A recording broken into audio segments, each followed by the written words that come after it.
مدارس زندہ باد، میرے مدارس زندہ باد، دینی مدارس زندہ باد، میرے مدارس زندہ باد، دیا ہے امن کا پیغام یہ دینی مدارس نے، دیا ہے امن کا پیغام یہ دینی مدارس نے، دیا ہے امن کا پیغام یہ دینی مدارس نے، دیا ہے امن کا پیغام یہ دینی مدارس نے۔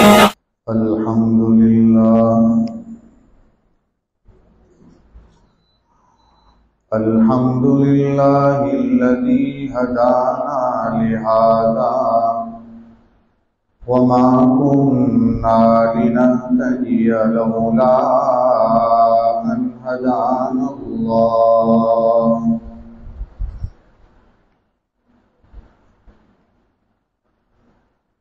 لقد جاءت رسل ربنا بالحق صلوات الله وسلامه على سيدنا محمد وعلى آله وصحبه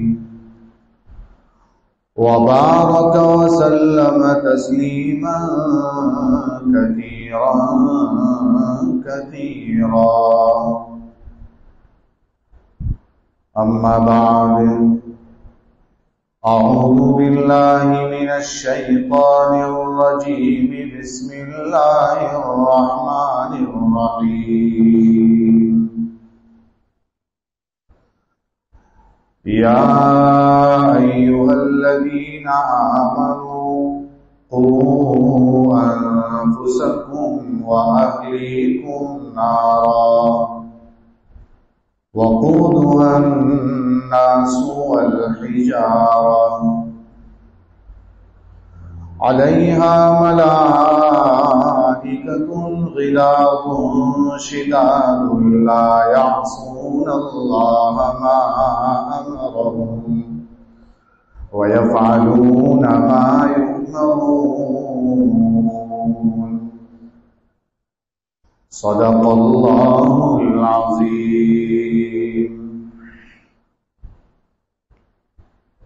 ایک بار درود پاک پڑھیں. اللهم صل على سيدنا محمد وعلى آل سيدنا محمد وأصحابه وأزواجه وبارك وسلم.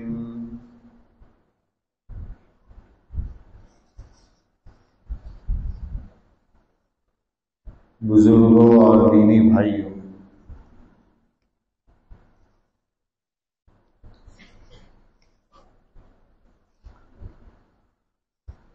آج 25ویں تاخرات ہے.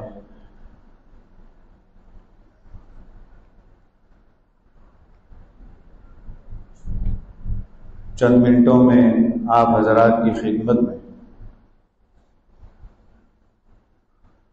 یہ بتلانا ہے کہ مکاتب کی اہمیت کیا ہے.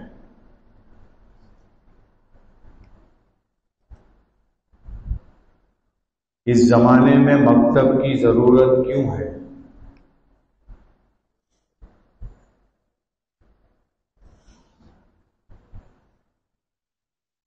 اور مکتب کی تعلیم جب بچوں کو نہیں دی جاتی تو اس کا اثر کیا ہوتا ہے؟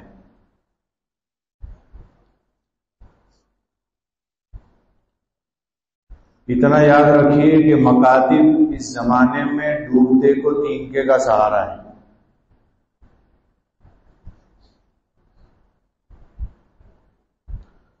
معاشرے کا اٹوٹ حصہ ہے.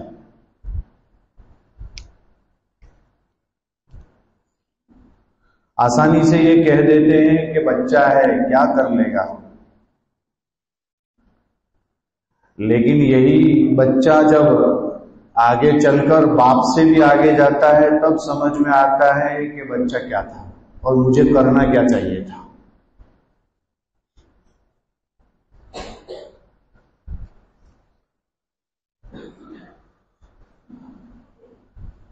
اس دور کو یاد کیجئے جس دور میں ایک خلیفہ نے، ایک بادشاہ نے اپنے بیٹے کی شادی کے لیے ملک میں اعلان کیا، اور اعلان کرتے ہوئے یہ کہا کہ میرے بیٹے کی شادی کرنی ہے، شادی کرنے کے لیے مجھے ایک ایسی لڑکی چاہیے جو حافظ ہو۔ اعلان یہ کیا کہ آج رات کو جس گھر میں وہ لڑکی حافظ ہو اس گھر کے اوپر شمع روشن کی جائے،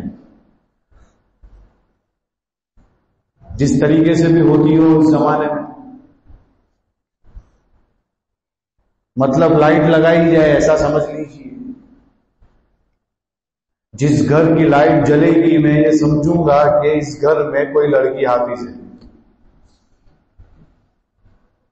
پھر وہاں رشتے کی بات ہوگی۔ کہتے ہیں اس رات میں اس بستی کا کوئی گھر ایسا نہیں تھا جہاں لائٹ جلی نہ ہو۔ ایک دور ایسا بھی تھا، بادشاہ کو اپنے بیٹے کی شادی کس سے کرنی ہے یہ فیصلہ کرنا مشکل ہو گیا۔ ہر گھر میں لڑکی حافظ ہے، میں لڑکی کی بات کر رہا ہوں لڑکے کی نہیں، تو لڑکے کا تو پوچھنا ہی کیا۔ پھر بادشاہ نے دوسرا اعلان کیا، موطا امام مالک کتاب کا نام ہے، حدیث کی بہت بہترین اور زبردست کتاب ہے، بہت بڑی کتاب ہے، جس نے دیکھی ہو بڑی ضخیم کتاب ہے، اور وہ حدیث کی کتاب ہے۔ کہا کہ جس لڑکی کو موطا امام مالک یاد ہو وہ اپنے گھر میں لائٹ جلائے۔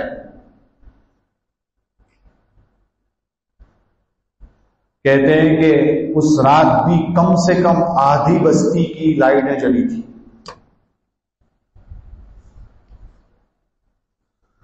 اگر ان دونوں میں سے ایک بھی اعلان آج کر دیا جائے تو شاید پہلے اعلان پر تو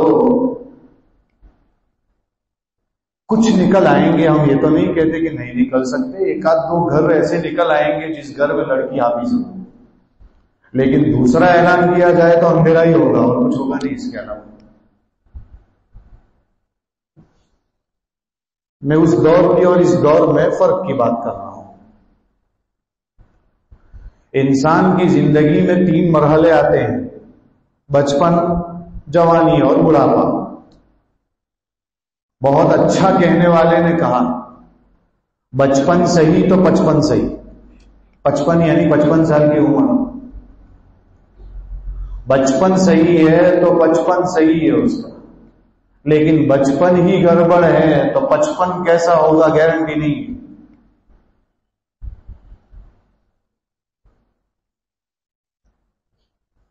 صحابہ کرام کے زمانے کی بات کرتے ہیں، نبی کریم صلی اللہ علیہ وسلم مکتب کی تعلیم کو کتنی اہمیت دیتے تھے۔ عبداللہ ابن عمر رضی اللہ تعالی عنہما فرماتے ہیں کہ ہمیں اللہ کے رسول تشہد تو سمجھتے ہوں گے جو نماز میں پڑھتے ہیں، التحیات للہ والصلوات والطیبات، اس کو تشہد کہتے ہیں۔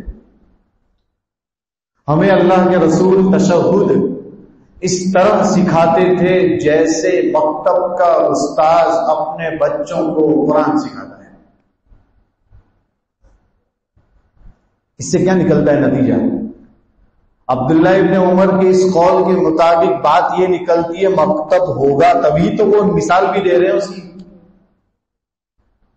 مکتب کی تعلیم ہوتی ہوگی تب وہ ایگزامپل میں دے رہے ہیں، سمجھا رہے ہیں کہ ایسے سکھاتے تھے جیسے مکتب یعنی مکتب پڑھانے والا استاذ اپنے بچوں کو سکھاتا ہے، ایسے اللہ کے رسول ہمیں تشہد سکھاتے تھے۔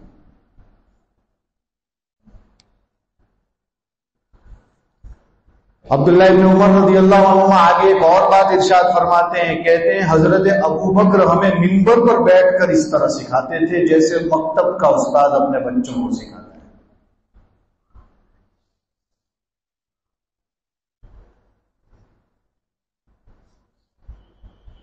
مکتب کے قائم کرنے والے ابن حزم ظاہری رحمت اللہ علیہ کے قول کے مطابق سب سے پہلے جس نے مکتب قائم کیا وہ حضرت عمر رضی اللہ تعالیٰ. اسپیشل مکتب قائم کرنا، ویسے اس زمانے میں تو میں کہہ ہی رہا ہوں کہ سرکار کے زمانے میں سب کچھ ہوتا تھا، لیکن اسپیشل مکتب قائم کر کے معلم رکھ کر اسپیشل جو ہوتا تھا وہ حضرت عمر نے سب سے پہلے کیا.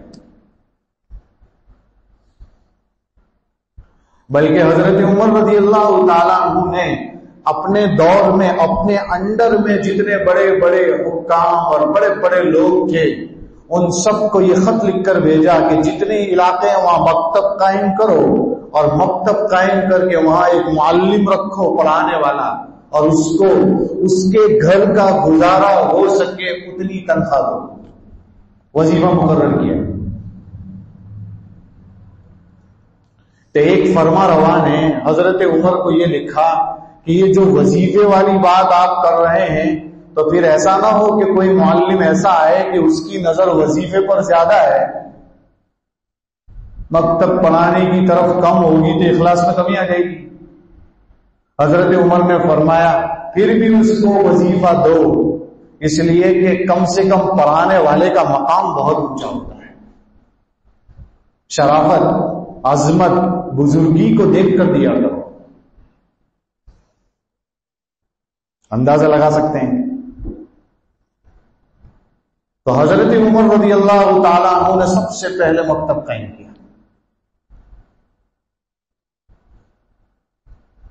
بچپن کا حال تو آپ کے سامنے ہے کہ صحابہ کرام کے بچے قرآن کریم سیکھتے، مکتب کی تعلیم پر عمل کرتے، بہت فکریں کرتے. اور کیسے کرتے؟ آپ کے سامنے حضرت زید بن ثابت انصاری رضی اللہ تعالیٰ عنہ فرماتے ہیں کہ بدر کے قیدی، اہمیت بتا رہا ہوں کہ بچوں کی تعلیم کی اہمیت کیا ہے. بدر کے قیدی جب بدر میں جو قید ہو کر آئے تھے ان کو چھڑانے کی جب بات آئی تو مشرکین تھے بہت سارے، تو چھڑانے کے لیے اللہ کے رسول صلی اللہ علیہ وسلم نے یہ شرط لگائی تھی آپ کو چھوڑ دیا جائے گا، شرط یہ ہے ہمارے یہاں کے بچوں کو آپ لکھنا پڑھنا سکھا دو، کم سے کم 10 بچوں کو. اگر آپ 10 بچوں کو سکھا دو گے تو آپ کو چھوڑ دیا جائے گا آزاد. دیکھیے تعلیم کی اہمیت کتنی ہے کہ قید سے آزاد ہونے کے لیے بچوں کو سکھانا ضروری ہو گیا تھا. زید بن ثابت رضی اللہ تعالیٰ عنہ فرماتے ہیں میں انہی میں ایک بچہ تھا، میں نے وہی انصار کے ساتھ لکھنا سیکھا تھا اس عمر میں، بہت چھوٹا ہے.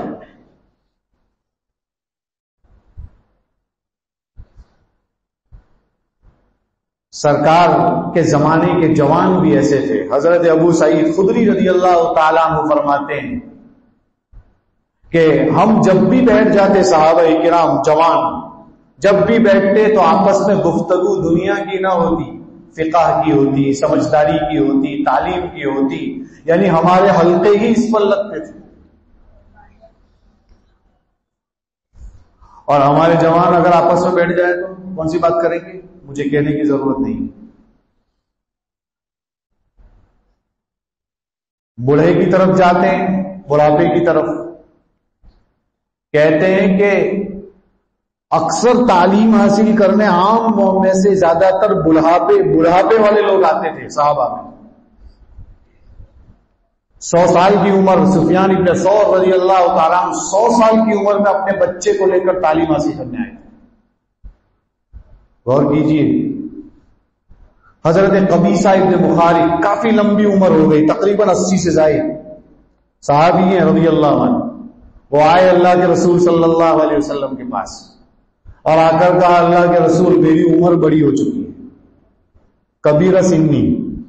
پھر آگے کیا کہا؟ وَرَقَّ عَظْمِي، میری ہڈی جو ہے کمزور ہو چکی ہے، مجھے کوئی ایسی بات سکھا دیجئے جو میرے لیے نفعمند ہو. آپ صلی اللہ علیہ وسلم نے فرمایا صبح اٹھو، صبح جب اٹھو تو 3 مرتبہ سبحان اللہ العظیم وبحمدہ پڑھ لو. کیا سکھا رہے ہیں؟ 80 سال سے زیادہ عمر والے کو آپ سب سکھا رہے ہیں. کہا صبح جب اٹھو تو کیا پڑھ لو؟ سبحان اللہ العظیم و بحمدہ. کتنی مرتبہ پڑھ لو؟ 3 مرتبہ پڑھ لو. جس درخت کے پاس سے اور جس پتھر کے پاس سے آپ دن بھر گزرو گے، وہ پتھر اور وہ درخت آپ کے لیے مغفرت مانگے گا. تو کتنی اچھی بات ہے. اور برس، جنون، جزام، یہ کیا ہے؟ بڑی بڑی بیماریاں ہیں. کہ یہ پڑھنے کی وجہ سے آپ بڑی بڑی بیماری سے محفوظ ہو جاؤ گے. کتنا آسان ہے. ایک صحابی آئے اللہ کے رسول صلی اللہ علیہ وسلم کے پاس، آ کر کہنے لگے اللہ کے رسول میری زبان موٹی ہو گئی ہے، میری عمر بڑی ہو گئی ہے، کچھ سکھا دیجئے مجھے قرآن کا کوئی حصہ. فرمایا آپ جو ہے حامیم والی 3 سورتیں پڑھ لیا کرو. اللہ کے رسول میری زبان موٹی ہو چکی ہے، میری عمر بڑی ہو چکی ہے. کا ایک کام کرو، سبح جس سورت کے شروع میں ہے سبح للہ یا جتنی جگہ پر آیا ہے یسبح وہ پڑھ لو. تو اللہ کے رسول میری عمر بڑی ہو گئی ہے اور میرے پاس وہ طاقت نہیں ہے، مجھے کوئی جامع سورت سکھا دیجیے. تو فرمایا اذا زلزلت الارض زلزالہا، یہ پڑھ لو. اور یہ پڑھ لی انہوں نے اور کہنے لگے، جانے لگے یہ پڑھ کر، اور جاتے جاتے یہ کہہ گئے قسم بخدا اس کے بعد ابھی کبھی کچھ بھی نہیں پڑھوں گا بس.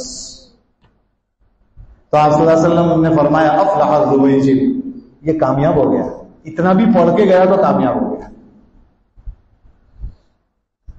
طلب کی بات ہے، شوق کی بات ہے. یہ اس زمانے کا شوق دکھا رہا ہوں بھائیوں. بچپن دیکھیے، جوان صحابہ دیکھیے اور بوڑھے صحابہ دیکھیے. ہمارا حال کیا ہے؟ ہمارا حال یہ ہے کہ ہم کسی بھی عمر میں کچھ سیکھنا نہیں چاہتے، کچھ چاہتے ہی نہیں ہے، کوشش ہی نہیں آتا تھا کہ نہیں آتا بس. ارے بھائی سیکھ سکتے ہیں نا آپ.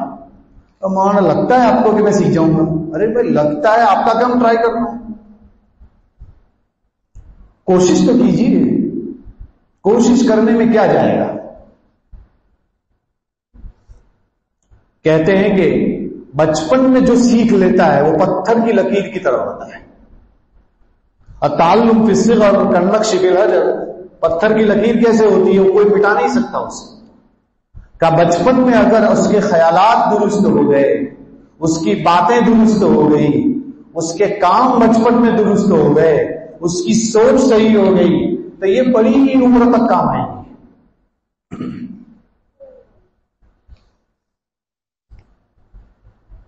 اس لیے بچپن ہی سے فکر کرنی چاہیے. بڑوں کو سوچنا چاہیے میرا بچہ چھوٹا ہے تو وہ کیا کر رہا ہے اور اس کو مجھے کیا سکھانا ہے.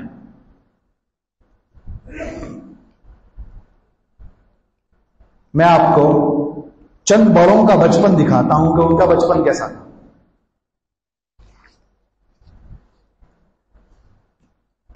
امام شافعی رحمۃ اللہ علیہ کا نام تو آپ نے سنا ہی ہوگا. ان کا نام تھا محمد ابن ادریس. بڑے آدمی تھے، مکے کے پیدائش تھی ان کی، مکے کے رہنے والے تھے، قریشی تھے، اللہ کے رسول صلی اللہ علیہ وسلم کے خاندان سے تھے. امام شافعی رحمۃ اللہ علیہ، ان کے بارے میں ہے کہ مجھے بچپن سے تیر اندازی کا بہت شوق تھا کہ تیر کیسے چلانا ہے سیکھ جاؤں. اور دوسرا کس کا شوق تھا؟ علم حاصل کرنے کا. خود فرماتے ہیں 7 سال کی عمر میں، کتنے سال کی عمر میں؟ 7 سال کی عمر میں میں نے قرآن اس طرح سیکھ لیا کہ قرآن کی ہر آیت کا معنی بھی مجھے آتا تھا. قرآن حفظ بھی کر لیا 7 سال کی عمر. اور خود فرماتے ہیں 10 سال کی عمر میں مجھے موطا امام مالک پوری زبانی ہو. یہ امام شافعی کا بچپن ہے. امام احمد بن حنبل رحمۃ اللہ علیہ فرماتے ہیں میں نے کم عمری میں بہت سارا قرآن پڑھنا سیکھ لیا تھا. ابن جوزی رحمۃ اللہ علیہ بہت بڑے اللہ والے گزرے ہیں، فرماتے ہیں مجھے یاد نہیں ہے کہ میں 5-6 سال کی عمر میں بچوں کے ساتھ کبھی کھیل کر ہنسا بھی نہیں ہوں کبھی. 6 سال کی عمر میں مکتب میں داخل ہو گیا تھا، بہت کچھ سیکھ لیا تھا. امام بخاری رحمۃ اللہ علیہ، جن کی بخاری اتنی مشہور اور اتنی بہترین کتاب کہ لکھنے والوں نے لکھا قرآن کریم کے بعد سب سے صحیح ترین کوئی کتاب ہو تو بخاری شریف ہے. امام بخاری رحمۃ اللہ علیہ فرماتے ہیں 10 سال کی عمر تھی تب میں مکتب سے فارغ ہو چکا تھا، اور کہتے ہیں میرے دل میں اللہ نے الہام کیا کہ میں جو ہے حدیث شریف یاد کرنا شروع کروں. دیکھو 10 سال کی عمر میں مکتب سے فارغ ہو چکے تھے امام بخاری رحمۃ اللہ علیہ. آئیے ہمارے اکابرین کی طرف. ہمارے اکابرین میں بہت بڑے بڑے نام ہیں. شیخ عبدالحق محدث دہلوی رحمۃ اللہ علیہ بہت کم عمری میں قرآن کریم یاد کرنا شروع کر دیا تھا، مکتب میں تعلیم حاصل کی. مسند ہند کہا جاتا ہے انہیں. شیخ الہند رحمۃ اللہ علیہ جن کا نام محمود حسن تھا، مالٹا کی جیل میں 3.5 سال رہے ہیں. فرماتے ہیں میاں جی مینگلوری رحمۃ اللہ علیہ کے پاس دیوبند ہی میں پڑھتا تھا مکتب، بہت کم عمری میں 6 سال 7 سال کی عمر میں. اور میاں جی عبد اللطیف رحمۃ اللہ علیہ کے پاس فارسی کی کچھ کتابیں پڑھی. 15 سال کی جب میری عمر ہوئی تو دارالعلوم دیوبند میں ایک عربی مدرسہ قائم ہوا. وہی دیوبند میں عربی مدرسہ قائم ہوا. اور کتنی بڑی بات ہے، جس جگہ انہوں نے مکتب پڑھا ان کو نہیں پتا تھا کہ یہ آج دارالعلوم بن جائے گا اتنا بڑا. وہی دارالعلوم دیوبند ہے جو آج ہم دیکھتے ہیں. اور دارالعلوم دیوبند کے سب سے پہلے طالب علم یہی ہے شیخ الہند رحمۃ اللہ علیہ. سب سے پہلا طالب علم، پہلے طالب علم کا نام بھی محمود اور پہلے استاذ کا نام بھی محمود. ملا محمود سب سے پہلے استاذ دارالعلوم کے، اور سب سے پہلا طالب علم بھی محمود. 2 محمود سے مدرسہ شروع ہوا تھا اس وقت. پورے ہندوستان میں بلکہ پورے بر صغیر میں بھی کہہ سکتے ہیں، یعنی ہندوستان، پاکستان، بنگلہ دیش میں مدرسے کی سب سے پہلا مدرسہ دارالعلوم دیوبند ہے. اس کے بعد سب مدرسے شروع ہوئے ہیں.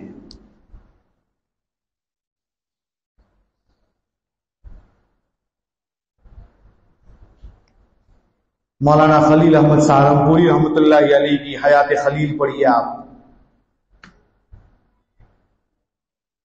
بڑوں کا بچپن ایک کتاب ہے، وہ پڑھیے. آپ کو عجیب عجیب واقعات پڑھنے دیکھنے کو ملیں گے. شیخ زکریا رحمۃ اللہ علیہ کا نام کس نے نہیں سنا؟ فرماتے ہیں میرا بچپن تھا، میں گنگوہ میں رہتا تھا. بچپن میں مطلب میری ابتدائی تعلیم گنگوہ میں ڈاکٹر عبد الرحمان کر کے تھے، ان کی اہلیہ سے حضرت گنگوہی کا بہت اچھا تعلق تھا. وہاں سے میرا قاعدہ بغدادی شروع ہوا. ان کی ایک کتاب ہے آپ بیتی، ان کی کتاب ہے شیخ زکریا کی آپ بیتی، مطلب ان کی خود کی زندگی. اس میں ہے شیخ زکریا رحمۃ اللہ علیہ کی آپ بیتی میں بڑی زبردست باتیں ہیں. اس میں شیخ خود لکھتے ہیں کہ مجھے مکتب میں کیا پڑھا، میں نے پڑھنا تو شروع کر دیا لیکن وہ کچھ یاد نہیں ہے، لیکن یہ ضرور یاد ہے کہ قاعدہ بغدادی لے کر پڑھنے جاتے تھے. اور ابا کی کتب خانہ تھا ابا کا، اس میں قاعدہ بغدادی کی گڈی لگی رہتی تھی. ایک پھاڑتے تھے، دوسرا لاتے تھے، دوسرا پھاڑتے تھے، تیسرا لینے جاتے تھے وہاں. ایسا یاد ہے مجھے. حضرت جی مولانا الیاس صاحب رحمۃ اللہ علیہ کو کون نہیں جانتا؟ زمانہ ایسی شخصیت لانے سے بخیل ہے، شاید کوئی ایسی شخصیت آئے. حضرت جی مولانا الیاس صاحب رحمۃ اللہ علیہ کے بارے میں بچپن ہی سے ان کا ایسا لگاؤ تھا. ان کا ننیحال خاندان بھی بڑا زبردست، دلیالی خاندان بھی بڑا زبردست. ان کے بارے میں بڑی عجیب بات ہے. ان کے ایک ساتھی تھے، ہم عمر تھے، حضرت ریاض الاسلام کاندلوی رحمۃ اللہ علیہ. وہ فرماتے ہیں بچپن ہی میں ان کی باتیں ایسی ہوتی تھی کہ ہم تصور نہیں کرتے تھے کبھی. کہتے ہیں کہ ایک مرتبہ لکڑی لے کر آئے بچپن میں اور کہنے لگے چلو ریاض الاسلام چلتے ہیں. کہاں چلنا ہے؟ کہا چلتے ہیں جو لوگ نماز نہیں پڑھتے ان کے خلاف جہاد کریں گے. یہ بچپن کی بات ہے حضرت جی مولانا الیاس صاحب کی. آگے تو پوچھو ہی مت کیسے بنے وہ بانی تبلیغ کہلائے. اللہ نے ان کو کتنا نوازا. کون ہے، کون سی جگہ ایسی ہے جہاں حضرت جی مولانا الیاس صاحب کو کوئی نہ جانتا؟ دنیا کے کسی بھی کونے میں چلے جاؤ، مولانا الیاس صاحب کو کون نہیں جانتا. بچپن اچھا تھا تو بچپن اچھا ہے، دنیا سے چلے گئے تب بھی لوگ یاد کر رہے ہیں. ایسی زندگی بنانے کی ضرورت. مولانا علی ندوی رحمۃ اللہ علیہ فرماتے ہیں کاروان زندگی ان کی بڑی زبردست ان کی زندگی ہے. ان کے بارے میں کہ میں نے شروع تو کیا تھا رائے بریلی میں پڑھنا، لیکن مجھے یاد ہے کہ قرآن میں نے لکھنؤ میں سیکھا ہے، وہاں مکمل کیا ہے. میرے بھائیوں، ان اکابرین کے بچپن سے پتہ چلتا ہے کہ مکتب کی تعلیم کی بڑی اہمیت ہے. بچپن سے تعلیم کی بڑی فکر ہونی چاہیے.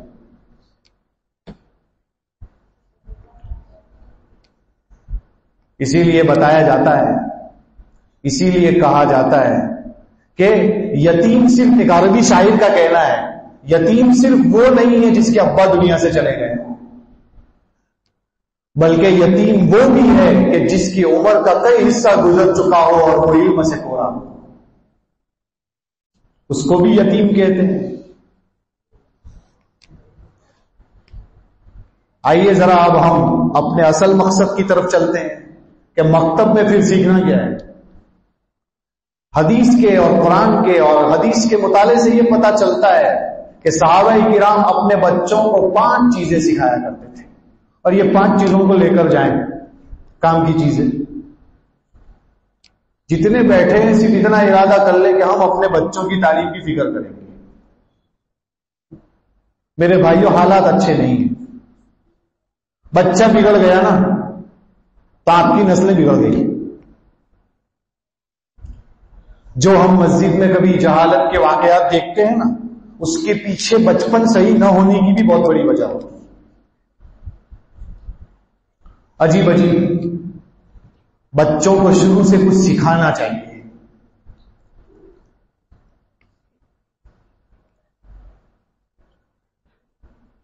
پانچ چیزیں سکھانی ہیں. سب سے پہلی چیز کیا سکھانی ہے؟ سب سے پہلی چیز سکھانی ہے لا الہ الا اللہ. کب؟ جب بچہ بولنے لگے. ہمارا بچہ جب بولنے لگتا ہے تو کیا سکھاتے ہیں جانتے ہیں؟ کہ بول بیٹا ابا امی، یہ سکھایا جاتا ہے. ابا کا ڈبا تو پوری زندگی بجائے گا، اس کا تو مسئلہ ہی نہیں ہے. روایتوں میں ہے کہ خاندان بنو المطلب، عبد المطلب کے خاندان میں جو بھی بچہ پیدا ہوتا وہ تھوڑا بولنے لگتا تو اس کو سب سے پہلے سورہ بنی اسرائیل کی آخری آیت سکھاتے تھے. الحمدللہ الذی لم یتخذ ولدا ولم یکن له شریک فی الملک ولم یکن له ولی من الذل وکبروا تکبیرا. یہ بچے کو سب سے پہلے سکھایا. بولو ہم میں سے کسی نے کسی بچے کو کبھی یہ سکھایا؟ ام سلیم رضی اللہ تعالیٰ عنہ فرماتی ہے میں نے انس کو بچپن میں سکھایا تھا بولو لا الہ الا اللہ اور کہو اشہد ان محمد رسول اللہ. یہ بچپن میں سکھایا. اور جو ایک بار جم گیا دنیا کا کوئی آدمی اس کو اس کے دل سے یہ ایمان نہیں چھین سکتا ہے اگر بچپن میں مضبوط کر دیا تو اسے. میرے بھائیوں، دیہاتوں کا جائزہ لیجیے، پتہ چلے گا آپ کو. ارے دیہات کی بات بہت دور رہی، اپنے ہی علاقے کے کچھ علاقوں، اپنے علاقے میں گھروں میں جائیے تو صحیح. آپ کیا آپ کو لگتا ہے کہ آپ کی بستی کا 100% طبقہ مسجد میں ہے؟ نہیں. جائیے، جائزہ لیجیے. گھر گھر میں ایسے لوگ ملیں گے آپ کو جن کو صحیح کلمہ نہیں آتا ہوگا، پوچھ لیجیے آپ. ابھی بھی بہت سارے ایسے علاقے ہیں جہاں گھروں کے اندر مورتیاں رکھی ہے، وہ اپنے آپ کو مسلمان کہتے ہیں، وہ پوجا پاٹ بھی کرتے ہیں. اگر ہمارا ایمان بچپن سے مضبوط نہیں ہے میرے بھائیوں، قادیانی آئیں گے آپ کا ایمان چھین کے چلے جائیں گے. شکیل بن حنیف والے آئیں گے آپ کا ایمان چھین کے چلے جائیں گے. کوئی بھی آئے گا وہ آپ کا ایمان چھین کے چلا جائے گا، آپ کو پتہ بھی نہیں چلے گا کہ میرا ایمان چھین چکا ہے. وہ حدیث سامنے رکھیے کہ اللہ کے رسول صلی اللہ علیہ وسلم فرماتے تھے صبح مومن ہوگا شام کو کافر ہوگا. ایسا زمانہ آنے والا ہے. ایسا نہیں لگتا کہ یہ زمانہ آ چکا ہے؟ پتہ نہیں چلے گا ہمیں کہ ہم کافر ہو چکے. اس لیے بچپن سے فکر لا الہ الا اللہ بچپن سے سکھانے کو کہا کہ بچے کو بولنا سیکھے، وہیں سے اس کو بتاؤ اللہ کے سوا کوئی معبود نہیں، عبادت صرف اللہ کی ہوتی ہے، کسی کی نہیں۔ بچپن سے اس کو سکھاؤ دنیا میں اگر کوئی شخص آئیڈیل بن سکتا ہے، نمونہ بن سکتا ہے، تو وہ صرف اور صرف محمد الرسول اللہ صلی اللہ علیہ وسلم ہے۔ یہ پہلا کام ہے 5 چیزوں میں سے، کہ اس کو شروع سے ہی لا الہ الا اللہ، شروع سے ہی محمد الرسول اللہ سکھا دیا کرو۔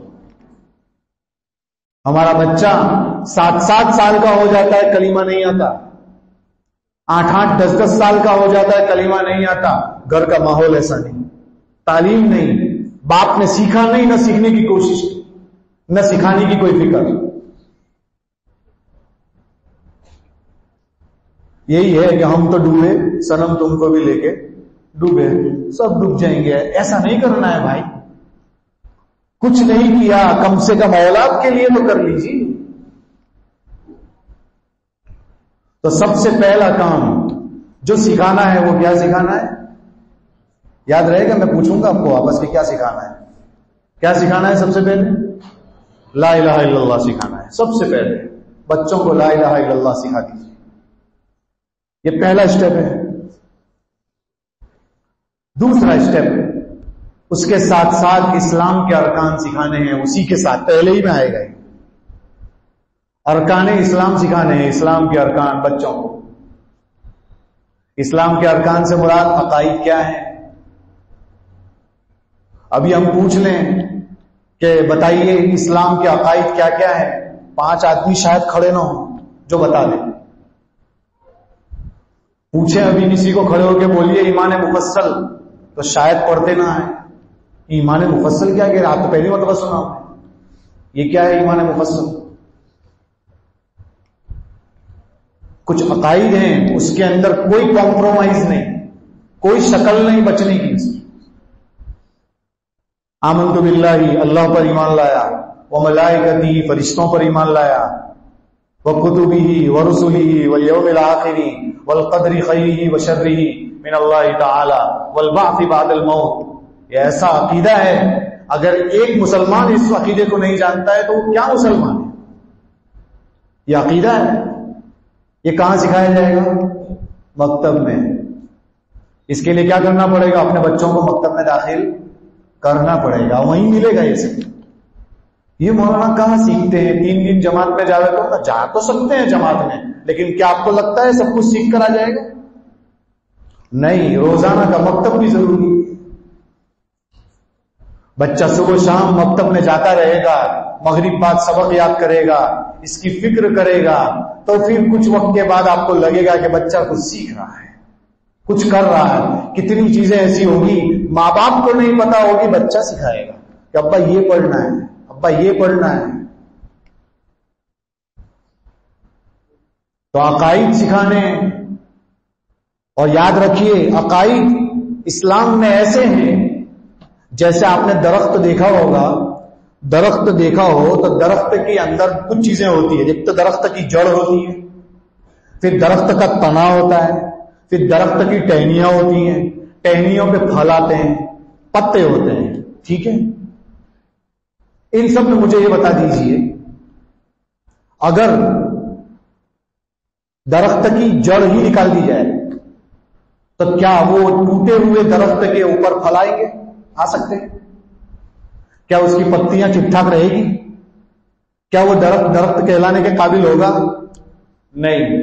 بس ایسا سمجھ لیجئے، اگر اسلام کے عقیدے کو آپ سمجھنا چاہتے ہیں تو وہ درخت کی جڑ کی جو حیثیت ہے وہ اسلام میں عقیدوں کی اہمیت ہے۔ اگر آپ کے عقیدے ٹھیک نہیں ہیں تو آپ زندگی بھر نمازیں پڑھیے، ایک بھی نماز کام نہیں ہے، جہنم میں لے جائے گی آپ کو نماز پڑھنے کے باوجود، چونکہ عقیدہ ٹھیک نہیں ہے۔ عقیدہ جاننا ضروری ہے، اہمیت جاننی ضروری ہے۔ اس سلسلے میں شریعت ہمیں کیا کہتی ہے، ہمارا عقیدہ کیا ہے، اس کی اہمیت جاننا ضروری ہے میرے بھائیوں۔ اور یہ کہاں سکھایا جائے گا؟ بولو بھائی، مکتب میں سکھایا جائے گا۔ اس کے لیے کیا کرنا پڑے گا؟ اپنے بچوں کو مکتب میں داخل کرنا پڑے گا۔ پہلی چیز ہو گئی۔ آئیے دوسری چیز کی طرف۔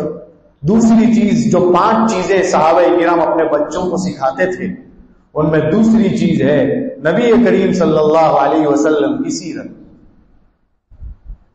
ہمارے بچوں کو آپ کی پیدائش نہیں معلوم، ہمارے بچوں کو آپ صلی اللہ علیہ وسلم کا نام صحیح طریقے سے نہیں معلوم. محمد تو معلوم، لیکن پوچھا جائے قرآن میں اور کوئی نام آیا ہے تو شاید نہ بتا رہے.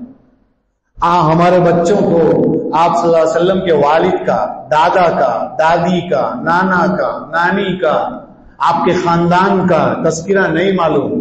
دنیا میں ایک لڑکی سے محبت ہوتی ہے نا تو اس کا پورا خاندان محفوظ ہو جاتا ہے انسان کے دماغ میں، کہ اس کے چچا کون ہے، اس کے دادا کون ہے، اس کے ابو کون ہے، کیونکہ اس سے محبت ہے. اور خالی دن بھر یہی کہتے ہیں مجھے اللہ کے رسول سے بہت محبت ہے. ذرا سرکار کی جو ہے دادی کا نام بولیے نا، کہ یہ نہیں معلوم. یہ بات مت کیجیے، دوسری بات کیجیے.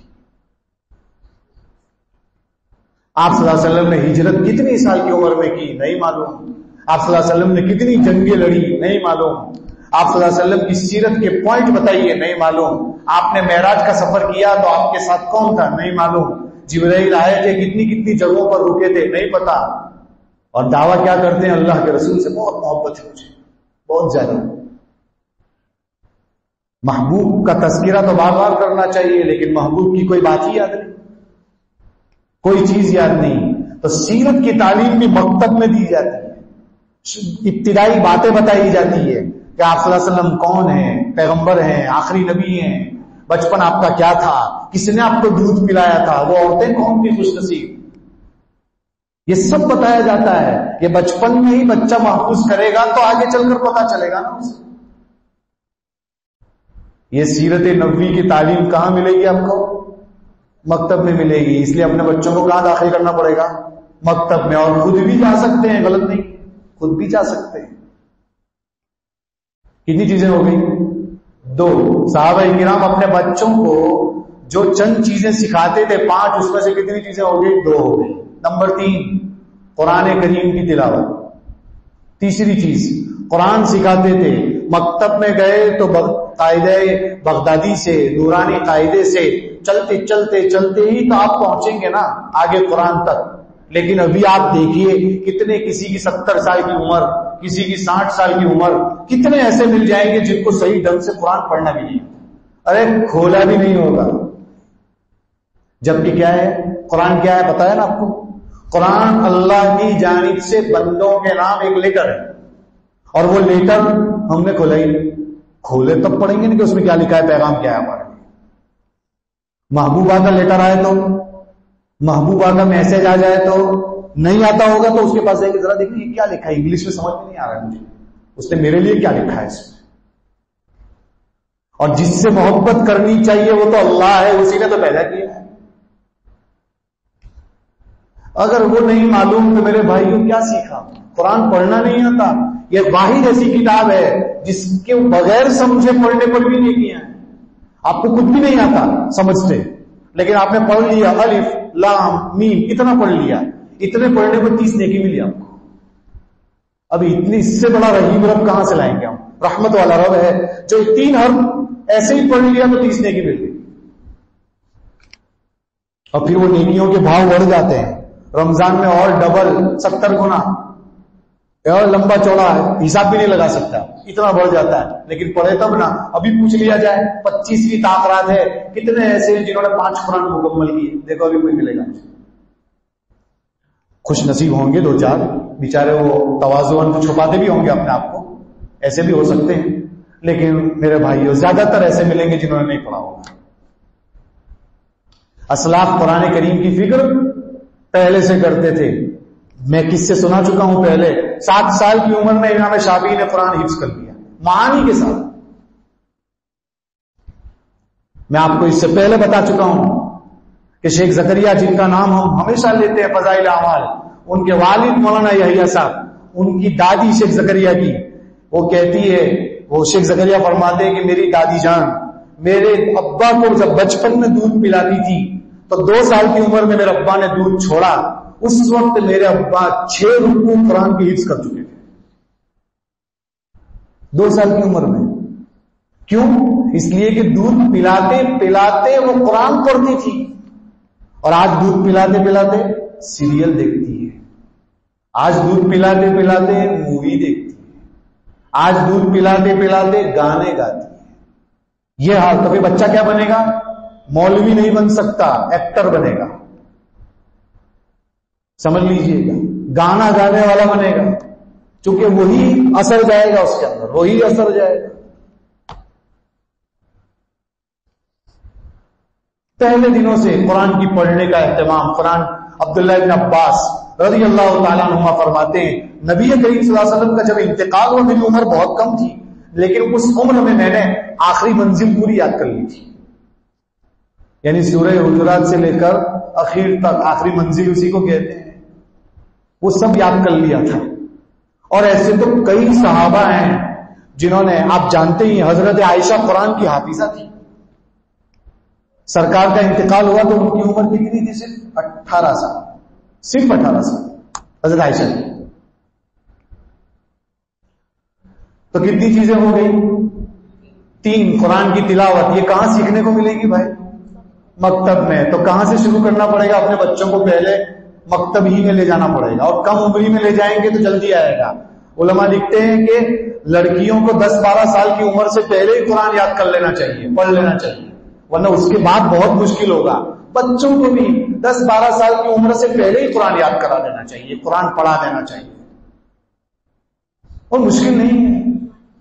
5 سال کی عمر کا بچہ تو باپ کو بھی پریشان کر دیتا ہے، آج بھی ایسے ہیں. تو اس کا یہ جو ٹیلنٹ ہے، اس کا جو دماغ ہے، اس کو کیوں قرآن کی طرف نہ لے جائیں؟ اس کو کیوں مکتب کی طرف نہ لے جائیں؟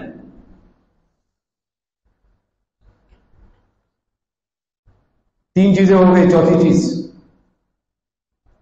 چوتھی چیز جو صحابہ کرام اپنے بچوں کو سکھایا کرتے تھے وہ ہے دعائیں یاد کروانا.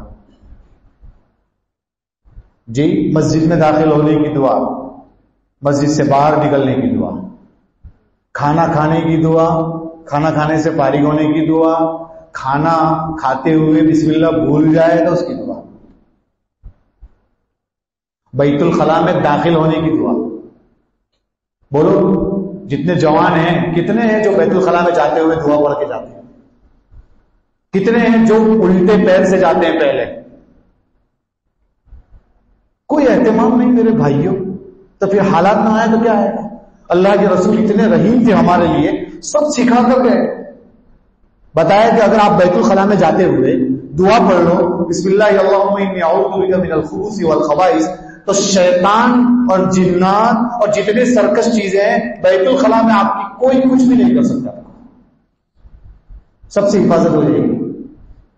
اور فارغ ہو جاتے ہیں تو بہت اچھا لگتا ہے، استنجا سے نکلتے ہیں تو اچھا ہے نا کہ وہ اللہ نے ایک ایسا نظام بنایا ہے کہ جب انسان ٹوائلٹ سے استنجا سے فارغ ہوتا ہے تو بہت اچھا لگتا ہے، اچھا لگتا ہے. تو کہا کہ دیکھو اتنی دیر اللہ کا ذکر نہیں کر سکتے، اس لیے کہ بیت الخلاء میں تو اللہ بھی نہیں بول سکتے، کچھ نہیں کر سکتے. کہ اتنی دیر آپ کچھ نہیں کر سکتے، اتنی دیر آپ اللہ کے ذکر سے دور رہے. اس لیے باہر نکل کر پہلی دعا ہے غفرانک. غفرانک کا مطلب اے اللہ معاف کر دے، میں اتنی دیر ذکر نہیں کر سکا تھا. یہ غفرانک کا ترجمہ ہے. اور آگے ہے الحمدللہ الذی اذھب عنی الاذی وعافانی. تمام تعریفیں اس اللہ کے لیے ہے جس نے میرے پیٹ میں جو گندگی تھی نا اس کو ختم کر دیا، مجھ سے تکلیف کو دور کر دیا اور مجھے عافیت دی. کتنی اچھی دعا ہے، ہم پڑھنے کے لیے تیار ہیں. کہتے ہیں کہ شوہر بیوی سے ہم بستری کرے تب دعا پڑھنی ہے. بسم اللہ اللہم جنبنا الشیطان وجنب الشیطان ما رزقتنا. کہا اگر یہ دعا پڑھے بغیر اس نے ہم بستری کر لی، حدیث میں آتا ہے کہ اس ہم بستری میں شیطان بھی شریک ہو جاتا ہے. اور شیطان شریک ہو گیا تو کہتے ہیں کہ پھر اس بات اگر حمل ٹھہر گیا تو جو بچہ پیدا ہوگا وہ ماں باپ کا نافرمان ہوگا. بتائیے دعاؤں کے فائدے کتنے، کتنا نقصان کیا ہے؟ آپ دیکھ لیجیے ہم کتنی دعائیں یاد کرتے ہیں، کتنا اہتمام کرتے ہیں. یہ سب دعائیں مکتب میں سکھائی جاتی ہے میرے بھائی. دودھ پینے کی دعا بھی سکھائی جاتی ہے کہ دودھ پینے کی کیا دعا ہے، یہ بھی سکھائی جاتی ہے. کوئی مہمان گھر میں آ جائے اس کو رخصت کرے تو اس کی دعا. مہمان کسی جگہ کھانا کھانے جائے تو اس کو کیا دعا دے، اس کی بھی دعا ہے، مستقل دعا ہے. ہم نے اپنے بچپن سے لے کر اب تک میں 100 دعائیں یاد کی ہے. میں آپ کو یہاں بیٹھ کے 100 دعائیں سنا سکتا ہوں. ہر چیز کی دعا سنا سکتا ہوں. کتنے لوگوں کو استخارے کی دعا نہیں معلوم, استخارہ کیا ہے وہی نہیں معلوم. دعائے انس پڑھنے کو کہا کہ دعائے انس اگر کوئی صبح پڑھ لے تو شام تک اس کی حفاظت کوئی کچھ نہیں کر سکتا. مفتی تقی عثمانی صاحب کا آپ نے سنا ہوگا, پڑوس ملک کے عالم ہے بہت بڑے, ان کے اوپر جو گولی سے حملہ ہوا تھا, بہت دور کی بات نہیں ہے, بہت چاروں طرف سے حملے ہوئے لیکن وہ بچ گئے تھے. کار میں ادھر سے گولی لگ رہی ہے, ادھر سے لیکن وہ بچ گئے. ان سے انٹرویو لیا گیا, ان سے پوچھا گیا کہ آپ کیا کرتے ہیں؟ کہا بس صبح دعائے انس پڑھی تھی میں نے, مجھے یقین تھا کہ مجھے کوئی کچھ نہیں کر سکتا. دیکھیے یقین, ہم تو کچھ بھی نہیں کرتے. ہم تو فجر میں اٹھتے ہیں تو موبائل دیکھتے ہیں کہ میسج کون سا آیا ہے, کسی کا فون تو نہیں ہے. یہ سب سے پہلا کام ہے. نہ دعا کی بات, نہ کچھ لینا دینا. تو یہ دعائیں یاد کرنا, شریعت کی ہر دعا کا فائدہ ہی فائدہ ہے. جب مسجد سے نکلیں گے تو دعا پڑھنے کو کہا, اللہم انی اسألک من فضلک, یہ کہا ہے. کیوں کہا, کیا مطلب فضلک کا مطلب کیا؟ رزق.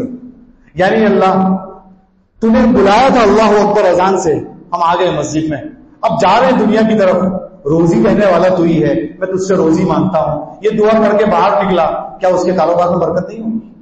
ہوگی, یقین تو چاہیے. لیکن دعا پڑھے تب نا, پڑھنا کچھ نہیں ہے, کوئی وظیفہ دے دیجیے مولانا کہ کاروبار میں برکت ہو جائے گی. دعا کچھ نہیں پڑھنی, نماز ایک بھی نہیں پڑھنی. میرے بھائیوں, یہ دعائیں کہاں یاد کروائی جائے گی؟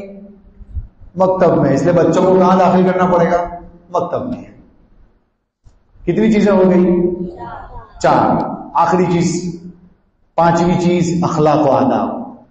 یہ بچوں کو بچپن سے سکھانے پڑیں گے, شروع سے سکھانا پڑے گا. بیٹا جھوٹ بولنا غلط ہے, یہ شروع سے سکھانا پڑے گا. لیکن کیسے بچوں کو کیا کرتے ہیں, ہاتھ میں ایسا کر کے مٹھی کر کے, یہ بیٹا خود دیتا ہوں, ایسا کر کے وہ آیا, ہاتھ میں کچھ بھی نہیں ہے. یہ پہلے ہی سے بچہ جھوٹ سیکھ گیا ہے کہ میرا باپ بھی جھوٹ بولتا ہے. اس طرح سچائی سکھائی نہیں, امانت داری سکھائی نہیں, خودداری سکھائی نہیں, لالچ بہت بری بلا ہے یہ بتایا نہیں, کسی کے ساتھ کیسے بات کرتے ہیں وہ سکھایا نہیں, بڑوں کے ساتھ کیسے ملتے ہیں نہیں بتایا. مسافہ کرنا تو سکھایا, لیکن مسافہ کرتے وقت سلام کرنا ہے یہ نہیں سکھایا. گھر میں بہنوں کے ساتھ کیسے رہیں گے نہیں بتایا. ماں کا ادب کیا ہے نہیں بتایا. باپ کا احترام کیا ہوتا ہے نہیں بتایا. ماں جنت, ماں کے پیروں کے نیچے جنت ہے نہیں بتایا. باپ جنت کا دروازہ ہے نہیں سکھایا. یہ بچپن سے سکھانا پڑتا ہے کہ ابھی تو بچہ ہے. میں ہمیشہ کہتا ہوں, پتنگ کا موسم آتا ہے تو پتنگ اڑاتا ہے بچہ, اس کو لوگ آ کر کہتے ہیں, مسجد کے امام صاحب کبھی کہہ دیتے ہیں, بھائی آپ کا بچہ پتنگ اڑا رہا ہے. کہ مولانا چھوٹا ہے, جانے دو نا, بچہ ہے, اس میں کیا. ارے یہی بچہ کل 13 پتنگ اڑائے گا تب پتہ چل جائے گا. ابھی سے ہی بتانا ہے کہ بیٹا یہ ہمارا تہوار نہیں ہے, شریعت نہ کہتی ہے یہ جس میں شریک نہیں ہونا ہے. دیوالی آتی ہے, مسلمان سب سے پہلے مناتا ہے, سب سے پہلے پٹاخے مسلمان پھوڑتا ہے. ہولی آتی ہے, ہولی وہ لوگ مناتے ہیں, لیکن ہمارے یہاں سب سے پہلے پانی کی بل بنا کر اس کو پھوڑا جاتا ہے. یہ کیا ہے؟ شریعت نے صرف ہم کو 2 عیدیں دی ہے, عید الفطر, عید الاضحیٰ, تیسری کوئی عید نہیں ہے. ہاں بہت عید منانا چاہتے ہیں تو ہفتے کی عید جمعہ ہے, اس کے علاوہ کچھ نہیں. اور ہر چیز میں حدود ہے, اس باؤنڈری سے باہر نکلنے کو منع کیا ہے, نہیں نکل سکتے. باپ شروع سے ہی سخت نہیں ہوگا اپنے بچوں پر, کبھی بچہ آپ کا بڑا نہیں بن سکتا, اچھا نہیں بن سکتا ہے. بتانا پڑے گا, کبھی کان کھینچنے پڑیں گے, کبھی تنبیہ کرنی پڑے گی, کبھی سختی کرنی پڑے گی, تب جا کے ملتا ہے. شیخ زکریا رحمۃ اللہ علیہ فرماتے ہیں, آپ بیتی میں ہے, میں کم عمری میں چھوٹا تھا, اور چھوٹا تھا مسجد میں نماز پڑھنے آتا تھا. میرے والد صاحب کہتے ہیں کہ ان کے والد صاحب نے 19 سال تک سفر نہیں کیا. جب تک شیخ زکریا 19 سال کے نہیں ہو گئے وہاں تک سفر نہیں کیا. کیوں؟ کا پتا نہیں, میرا بچہ میں سفر میں سے چلا جاؤں تو کسی گندے آدمی کے ساتھ چلتا ہو جائے گا, برے آدمی کے ساتھ چلتا ہو جائے گا. 19 سال تک باپ نے سفر نہیں کیا بیٹے کے لیے, اور کہتے ہیں کہ 19 سال کا جب ہو گیا تو ایک سفر میں نکلا. کسی نے کہا بیٹے کو چھوڑ کر جانا ہے, کہ اب مجھے یقین ہو گیا ہے, میں نے اس کے دل میں اللہ کی ایسی محبت ڈال دی ہے میں دنیا کے کسی بھی کونے میں چلا جاؤں گا، میرا بیٹا اللہ کے سوا کسی کا نہیں ہوگا۔ بتائیے کوئی اہتمام کرتا ہو اس طرح؟ فرماتے ہیں شیخ زکریا، میں چھوٹا تھا، مسجد میں نماز پڑھنے جاتا تھا، میرے ابا ہر نماز میں مجھے دیکھتے کہ اس کے ساتھ کھڑا رہتا ہے۔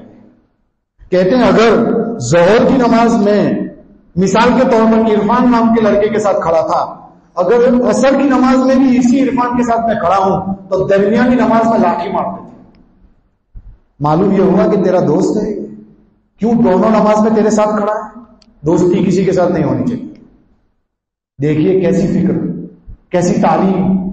تو آج دنیا ایسی ہے، کوئی ممبر ایسا نہیں ہے جس ممبر پر فضائل اعمال نہ رکھی ہو۔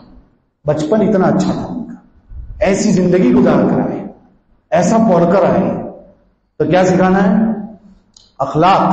دیکھو کیسے اخلاق سکھائے، بچوں کو ہر چیز سکھانی ہے بچپن سے، شروع سے ہی بچوں کو تعلیم دینی ہے۔ میرے بھائیوں، اگر ہم ان چیزوں کی فکر کریں گے، یہ 5 چیزیں آپ کو مکتب میں ملے گی۔ لڑکیاں یہاں نہیں ہیں، عورتوں کی تعلیم بھی آپ کو مکتب میں کروانی چاہیے، عورتوں کو جلدی مکتب میں بھیجنا چاہیے، عورتوں کو شروع سے مسائل سکھانے چاہیے، عورتوں کو بتانا چاہیے۔ آئے دن رپورٹ پڑھتے ہیں ہم کہ یہ لڑکی غیر مسلم لڑکے کے ساتھ چلی گئی، کیوں چلی گئی؟ اس کا عقیدہ شروع سے مضبوط نہیں تھا، ورنہ کیسے جاتی ہو؟ کبھی نہ جاتی۔ اپنا ایمان کیسے بیچ سکتی ہو؟ کبھی نہیں بیچ سکتی۔ لیکن بچپن سے یہ سکھایا نہیں تھا، تو ہم روزانہ یہ رپورٹ پڑھتے ہیں اور ڈر لگتا ہے کہ کہیں اللہ کے رسول کے پاس پیشی ہوگی تو کیا جواب دیں گے ہم کہ امت کی مائیں اور بہنیں کدھر جا رہی ہیں۔ آپ دیکھیں ہزاروں میں لاکھوں کی تعداد میں ہماری لڑکیاں کدھر سے کدھر چلی گئی، کیوں جا رہی ہیں؟ مکتب کی اہمیت نہیں سمجھے، عورتوں کو اپنی پاکی ناپاکی کے مسائل نہیں معلوم۔ میرے بھائیوں، اس علاقے میں مکتب ہے اور انشاءاللہ اور اچھے طریقے سے امید کرتا ہوں کہ ٹرسٹ والے قائم کریں گے، اور ان بچوں کو داخل کیجیے اور دیکھیے، تحریک چلائیے۔ جتنے جوان ہیں کوشش کیجیے کہ ہمارے علاقے کا کوئی بھی بچہ ایسا نہ ہو جو مکتب میں نہ پڑھتا ہو۔ کوشش کیجیے، ٹرائی کیجیے۔ جب علاقے کے بچے مکتب پڑھنے لگیں گے نا تو آگے کا جو زمانہ آئے گا وہ روشن ہوگا، کیونکہ جب بچے مضبوط ہو جائیں گے تو وہ آگے اچھا سکھائیں گے لوگوں۔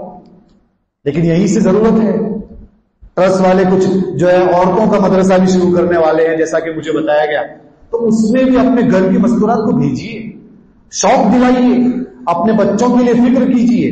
اگر آپ ان چیزوں کی فکر کریں گے میرے بھائیوں، تب جا کے مکاتب مضبوط ہوں گے۔ کافی بات میں نے کر لی مکاتب کی اہمیت کے تعلق سے، مجھے صرف اتنا ہی بتانا ہے کہ اگر آپ اپنے بچوں کو صحیح رکھو گے، تعلیم و تربیت دو گے، آپ دنیا سے چلے جاؤ گے، بچہ روز آپ کو ایصال کرے گا، روز آپ کے لیے دعائیں کرے گا، روز آپ کو قرآن پڑھ کر بخشے گا۔ یہ بچوں کو شروع سے تعلیم دو گے تو کرے گا، ورنہ حالات ایسے ہیں، باپ دنیا سے چلا جاتا ہے، باپ کے جنازے میں بیٹا شریک نہیں ہوتا ہے، کیوں؟ تعلیم ہی نہیں ہے۔ اس لیے تعلیم دیجیے، تعلیم کی فکر کیجیے۔ ہم یہ نہیں کہتے کہ اپنے بچے کو انجینئر مت بنائیے، ہم یہ نہیں کہتے اپنے بچے کو ڈاکٹر مت بنائیے۔ اس امت کو مسلم ڈاکٹرز کی ضرورت ہے، اس امت کو مسلم انجینئر کی ضرورت ہے، اس امت کو مسلم اسکالر کی ضرورت ہے۔ فزکس میں ماہر مسلمان ہونا چاہیے، میتھمیٹکس میں ضرورت ہے، نہیں ایسا نہیں ہے، لیکن اس کے ساتھ اخروی تعلیم بھی دیجیے۔ اگر آپ ڈاکٹر ہونے کے ساتھ ساتھ اگر اسلامی تعلیم مضبوط ہوگی تو وہ ڈاکٹر بن کر بھی دین کی تبلیغ کرے گا، اگر انجینئر کے ساتھ اسلامی تعلیم ہوگی تو وہ انجینئر بن کر بھی دین کی تعلیم کرے گا۔ یہ ضرورت ہے اس کی۔ اگر وہ اسلامی تعلیم سے پورا ہوگا تو کوئی چلتا پھرتا آدمی آپ کے ایمان کو لوٹ کے چلا جائے گا۔ کوئی آئے گا اور آپ کو بتائے گا کہ مہدی آنے والے ہیں، وہ آ چکے ہیں، چلیے آپ کو لے جاتا ہوں۔ اگر اس نے بچپن سے ہی پڑھا ہوگا کہ مہدی ایسے ویسے نہیں آئیں گے، مہدی کا ظہور تو مکہ میں ہونے والا ہے، یہاں کہاں ہونے والا، حیدرآباد میں کیسے مہدی آ جائے گا؟ ایسا تھوڑی آئے گا کچھ۔ لیکن اس کو معلوم نہیں ہوگا تو وہ جو کہے گا وہ مان لے گا۔ مہدی کا نام تو محمد بن عبداللہ ہوگا، تیرا نام تو کچھ اور ہی ہے، کہاں سے تو مہدی ہوا؟ یہ پڑھا ہوگا، یہ سیکھا ہوگا تو کرے گا نا۔ قادیانی آ کر کہے گا آخری نبی مرزا قادیانی تھا، کیسے مان لے گا؟ ہم نے تو بچپن سے پڑھا ہے آخری نبی اللہ کے رسول، اس کے بعد کوئی نبی نہیں آئے گا، تو ڈھونگی ایسا لگتا ہے۔ لیکن یہ کب ہوگا؟ جب آپ کو معلوم ہوگا تب ہوگا نا۔ جب اس کا نالج نہیں، اس کا علم نہیں، تو بھولا بچہ، بھولا مسلمان کسی کے ساتھ بھی چلا جائے گا۔ اس لیے ابتدائی تعلیم، عقائد، اس کی بہت اہمیت ہے میرے بھائیوں. ذرا ہوش کے ناخن لیں، تھوڑی فکر کریں، تھوڑا اہتمام کریں، تھوڑی اپنی طرف توجہ دیں. اپنے بچوں کے مستقبل کو خراب نہ کریں. قیامت کے دن باپ سے پوچھا جائے گا تو نے اپنے بیٹے کو کتنی تعلیم دی تھی، اس کا پوچھا جائے گا. اگر نہیں دی ہوگی تو اللہ کے یہاں جواب دہ ہوگی. اس لیے بڑے ہو جانے کے بعد اگر آپ نے کچھ نہیں کیا چھوڑ دیجئے، اپنے بچوں کو بنا دیجئے، شاید وہ بچہ آپ کی زندگی کو بنا دے. اگر بچہ حافظ ہو گیا تو باپ کو تو ویسے ہی جنت میں لے جائے گا. بچہ قرآن پڑھنے والا ہو گیا، کم سے کم آپ کی قبر پر آ کر بخشے گا تو صحیح، کم سے کم کچھ تو پڑھے گا. باپ بھی نہیں پڑھا ہے، بچہ بھی نہیں پڑھا ہے تو مرنے کے بعد کون پوچھے گا اسے؟ میرے بھائیوں ایسے مت بنیے. اس لیے فکر کیجئے، مکتب کی طرف توجہ کیجئے. یاد رکھیے دنیا میں جتنے مدارس ہیں ان کو بچے چاہیے تو مکتب سے ہی ملیں گے. دنیا میں جتنے دارالعلوم ہیں ان کو چاہیے بچے تو مکتب سے ہی ملیں گے. دنیا میں جتنی مسجدیں ہیں، مسجدیں اگر آپ کو پور چاہیے ہر نماز میں، مکتب سے ملے گی، کہیں اور سے نہیں ملے گی. چونکہ مکتب میں بچوں کو استاد سکھائے گا تو وہ مسجدوں میں نماز پڑھنے آئیں گے. چھوٹے چھوٹے بچے جتنے رمضان میں دکھتے ہیں، آپ خود جائزہ لیجئے کہ آپ کو رمضان کے علاوہ دکھتے ہیں کیا فجر کی نماز میں اتنا بڑا مجمع ہوتا ہے جتنا ابھی مغرب میں دکھتا ہے آپ کو؟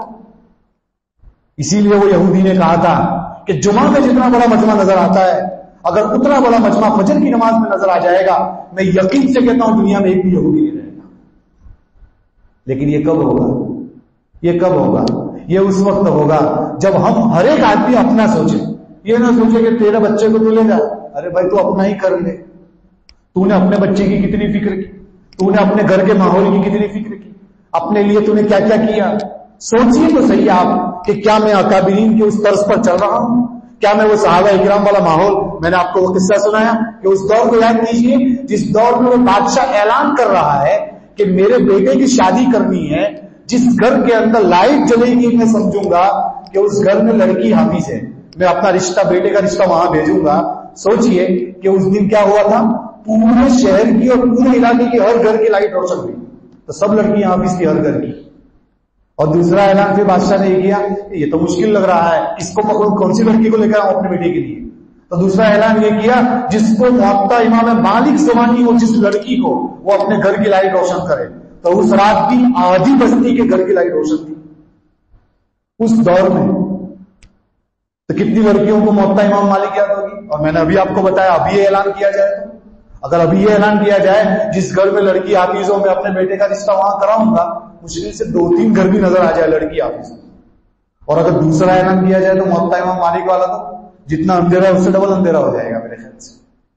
اللہ حفاظت فرمائے اور اللہ تعالیٰ جو ہے ان باتوں پر ہمیں عمل کرنے کی توفیق عطا فرمائے. اپنے بچوں کی ہم فکر کریں، کوشش کریں کہ ہم اس کو زیادہ سے زیادہ مکتب میں ڈالیں.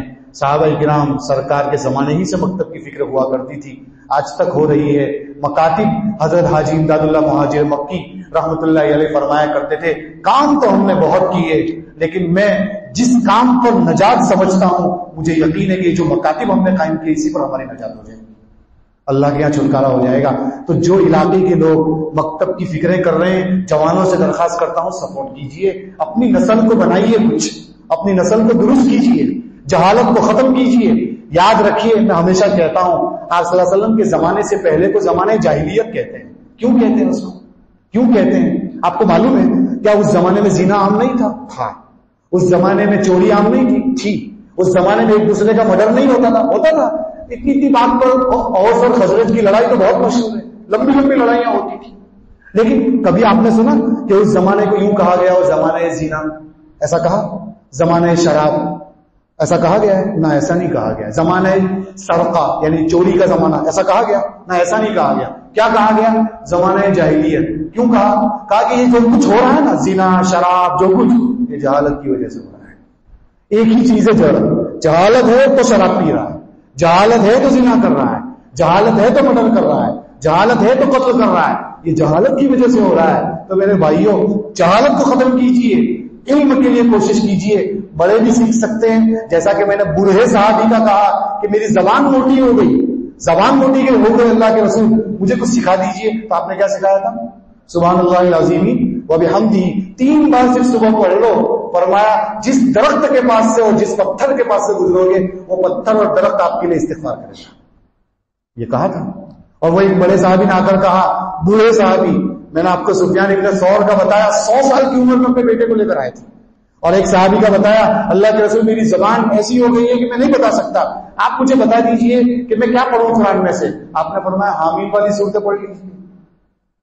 کہا کہ اللہ کے رسول میری زبان موٹی ہو گئی ہے, تو وہی جواب دیا. کہا چلو یسبح للہ سبح للہ والی پڑھ لیجیے. کہا اللہ کے رسول میری زبان موٹی ہو گئی. کہا جامع سورت اللہ کے رسول مجھے سکھا دیجیے. تو کیا کہا انہوں نے, اذا زلزلت الارض زلزالہا. آپ صلی اللہ علیہ وسلم نے فرمایا اس سورت کو پڑھ لو. انہوں نے پڑھ لی وہ سورت. پڑھنے کے بعد جا رہے تھے تو کیا کہا کہ قسم بخدا اللہ کے رسول, قسم بخدا آج کے بعد کچھ بھی نہیں پڑھوں گا, بس اتنا ہی پڑھوں گا.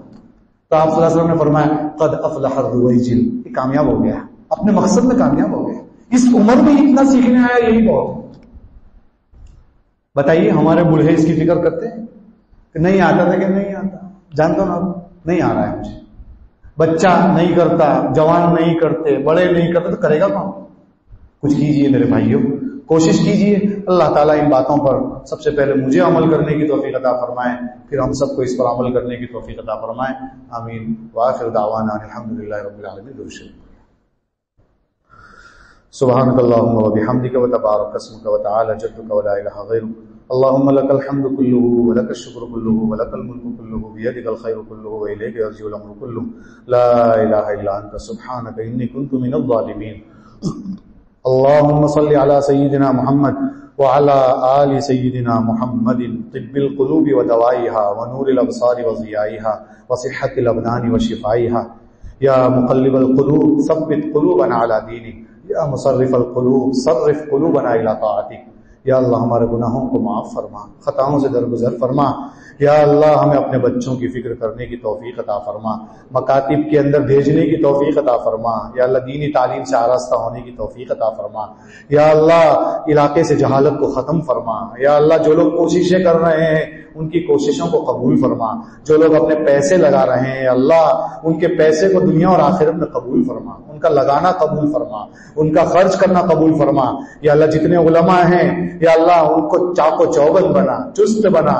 یا اللہ ایک قوم کی فکر کرنے کی انہیں توفیق عطا فرما. یا اللہ امت کی فکر کرنے کی توفیق عطا فرما, رحم و کرم کا معاملہ فرما. یا اللہ معصوم بچے یہاں بیٹھے ہوئے ہیں جن کی آمین تجھے پسند آتی ہوگی, یا اللہ اس کے طفیل میں ہم سب کی مغفرت فرما. یا اللہ رمضان کی قدردانی نصیب فرما. بچے ہوئے دن ہیں یا اللہ پتہ نہیں آئندہ سال رمضان نصیب ہوگا کہ نہیں, کس دن کس کی شام ہو جائے کوئی گارنٹی نہیں, موت کا کسی کو پتہ نہیں. یا اللہ خوش نصیب لوگوں کو رمضان نصیب ہوا کرتا ہے. یا اللہ ہمیں نہیں پتا یہ بقیہ دن جو بچے ہیں اب تک ہماری مغفرت ہوئی ہے کہ نہیں ہوئی ہے. یا اللہ ہم نے تو نبی کریم صلی اللہ علیہ وسلم کی زبانی وہ حدیث سن رکھی ہے, جبرائیل نے فرمایا ہلاک ہو جائے وہ شخص جس نے رمضان کا مہینہ پایا اور اس نے اپنی مغفرت نہ کروائی. یا اللہ ڈر لگتا ہے پتہ نہیں ہمارا اس لسٹ میں نام ہوگا کہ نہیں ہوگا. یا اللہ ہماری مغفرت فرما دے, ہماری مغفرت فرما دیں. تاخ راتیں گزرتی چلی جا رہی ہے, بڑی راتیں گزرتی چلی جا رہی ہے, ڈر لگتا ہے ہم کہاں ہیں کدھر ہے. یا اللہ ایسے کتنے رمضان آئے چلے گئے, کچھ نہیں کیا ہم نے. یا اللہ تیری مرضیات پر نہیں چلے, لیکن یا اللہ تو نے کبھی بھی ہمارے کاروبار میں کمی نہیں کی. یا اللہ تو نے کبھی ہمیں بھوکا نہیں سلایا. یا اللہ تو نے کبھی ہمیں پریشان نہیں کیا. یا اللہ تو چاہتا تو ہمارے بستروں میں سانپ چھوڑ سکتا تھا, ہمارے بستروں میں مینڈک چھوڑ سکتا تھا, لیکن یا اللہ تو نے نہیں چھوڑے. پچھلی قوموں پر گناہ کرنے کی وجہ سے عذاب آئے تھے, لیکن یا اللہ تو نے نبی کی برکت کی وجہ سے ہمیں تمہیں کچھ نہیں کیا. یا اللہ تو چاہتا تو کچھ بھی کر سکتا تھا. یا اللہ ہم نے اپنے گھر کے دروازوں پر جوان لڑکیوں کو بھیک مانگتے دیکھا ہے. یا اللہ بوڑھی عورتوں کو بھیک مانگتے دیکھا ہے. یا اللہ تو چاہتا تو ہماری بہنوں کو بھی بھیک مانگنے پر مجبور کر سکتا تھا, تو ہماری ماؤں کو بھیک مانگنے پر مجبور کر سکتا تھا, لیکن یا اللہ تو نے ان سب چیزوں سے ہمیں دور رکھا. یہ تیرا کرم ہے, تیرا فضل ہے. یا اللہ تو آگے بھی ہمیں بچائے رکھنا. یا اللہ تو ہمیں آگے بھی بچائے رکھنا. یا اللہ تو ہمارا امتحان مت لے, ہمیں آزمائش میں مبتلا نہ فرما. یا اللہ ہم تو کیڑی سے ڈر جانے والے لوگ ہیں. یا اللہ ہم تو مکوڑوں سے ڈر جانے والے لوگ ہیں. یا اللہ ہم سے تو کچھ بھی برداشت نہیں ہوتا. یا اللہ وہ جہنم کی آگ کیسے برداشت ہوگی. یا اللہ وہ قبر کا عذاب کیسے برداشت ہوگا, ہم سے کچھ نہیں ہوگا. یا اللہ آنے والے دنوں کی قدردانی نصیب فرما. یا اللہ اس پورے علاقے کی مغفرت فرما. اس پورے علاقے میں دین کا بول بالا فرما یا اللہ ہر ایک کے دلوں میں جو جذبہ ہے اللہ تو اسے پورا فرما یا اللہ یہاں رہنے والے ایک ایک فرد کی مغفرت فرما یا اللہ یہاں بوڑھے بھی ہیں بچے بھی ہیں جوان بھی ہیں یا اللہ وارثین رسول بھی ہیں کوئی تو ہے جس کی آمین تجھے پسند آتی ہوگی یا اللہ اس کے طفیل میں اس پورے مجمع کی مغفرت فرما میدان محشر کی رسوائیوں سے بچا لے قبر کے سوالات آسان فرما دے موت سے پہلے موت کی تیاری نصیب فرما نامہ اعمال دانے ہاتھ میں نصیب فرما یا اللہ جو قبروں میں جا چکے ہیں ان کی قبروں کو نور سے منور فرما جنت الفردوس میں اعلیٰ بالا مقام سے نواز دے یا اللہ جو ابھی زندہ ہیں جتنے بزرگان دین حیات ہیں ان کی قدردانی نصیب فرما ان کا سایہ ہم پر تادیر قائم فرما یا اللہ ان کا سایہ ہم پر تادیر قائم فرما یا اللہ ملک کے مختلف علاقوں میں بلکہ دنیا کے مختلف ملکوں کے حالات بہت خراب ہیں یا اللہ آئے دن ملک کی فضا بدلتی جا رہی ہے خراب ہوتی جا رہی ہے یا اللہ فلسطین کے حالات بہت خراب ہیں یا اللہ فلسطین کے حالات بہت خراب ہے آئے دن بچے یتیم ہوتے جا رہے ہیں یا اللہ عورتیں بیوہ ہوتی جا رہی ہے یا اللہ ہم سے دیکھا نہیں جا رہا ہے یا اللہ ہم سے دیکھا نہیں جا رہا ہے ہم تو تصویریں دیکھتے ہیں تو ہمارے رونگٹے کھڑے ہو جاتے ہیں یا اللہ پتہ نہیں ان پر کیا گزرتی ہوگی یا اللہ یہ رمضان کا مہینہ ہے روزے کی حالت میں پتہ نہیں کس کو کیا ہوتا ہوگا یا اللہ یہ حالات تو ہم پر بھی لا سکتا تھا یا اللہ ہمیں ڈر لگتا ہے کہ کہیں ہمارے گناہوں کی وجہ سے تو وہ عذاب میں مبتلا نہیں ہے یا اللہ ہم نے بہت گناہ کیے ہیں اقراری مجرم ہیں یا اللہ معاف فرما دے یا اللہ معاف فرما دے یا اللہ معاف فرما دے اس پورے مجمع کی مغفرت فرما امت کے ایک ایک فرد کی مغفرت فرما امت کے ایک ایک فرد کی عزت کی آبرو کی مال کی دولت کی پوری حفاظت فرما نسلوں کے ایمان کی حفاظت فرما